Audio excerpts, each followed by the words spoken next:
Alright, hey there guys. So this one is for a friend of mine. What we're going to be doing today is creating a Mavericks bootable USB drive. I have another video, you can just ignore this one if you want, but this one's a lot simpler. Consider this 100% for vanilla, and so let's get to it. So first we need to partition the USB drive. Most of you by now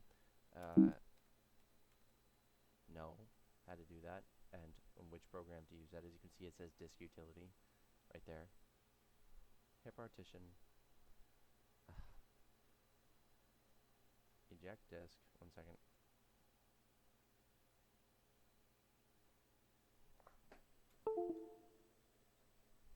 Sorry, the flash drive I'm using has issues. Don't use a flash drive with issues. Save yourself some trouble.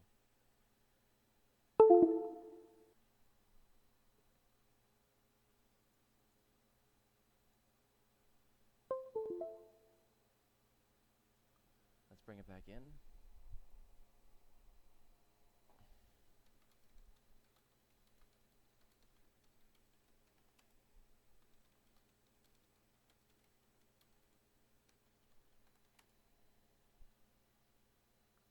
Ignore it.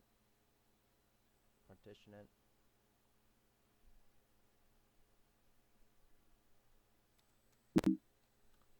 Make sure it's USB.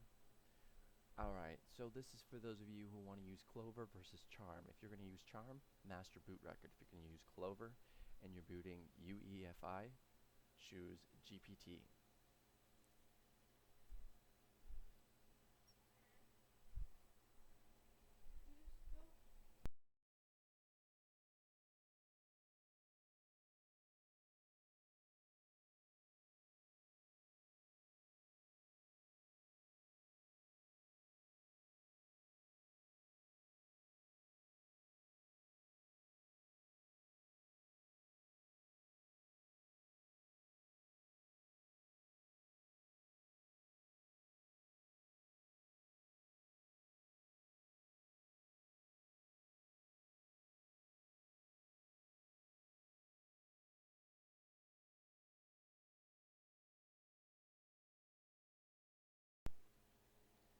Okay, after that is done, which it was probably a long time ago, you are going to need to make sure that Mavericks is in your applications folder.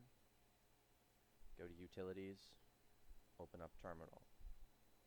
Type sudo -bin -bash space. Drop that in there, hit enter. Enter your password. Let it work its magic. So it's going to restore everything to the USB drive. At the end of everything, what you're going to need to do is use Carmelian Wizard if you chose master boot record.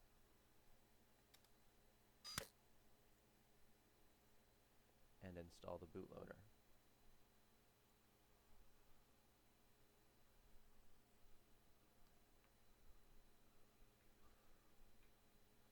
So we're going to go back to 2.3.6.8 mainly because that was the last version that we would have used, and you need to give this script some time to restore the image file. So that will finish once it's done, and once it is done, you come in here, you select the drive of which you are going to install the bootloader, and you select update more bootable files, hit install.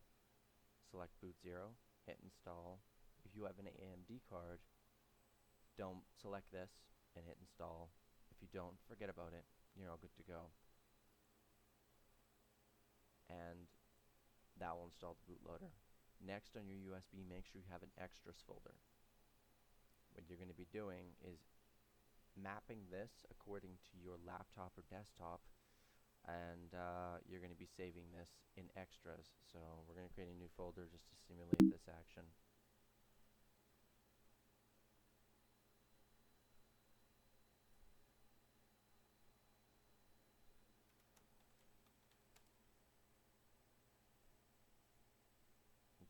So what I usually do is select boot cache because with 10.9 it's a little iffy. USB fix, select them all. If you're having graphic issues, I feel bad for you. Do select skip all of these if you need to. And select what type you have, desktop, laptop, workstation. So select system type. If you have Ethernet built-in, click Ethernet. If you have a DT, point the bootloader in the direction, then hit save as. Find your extra folder, hit save.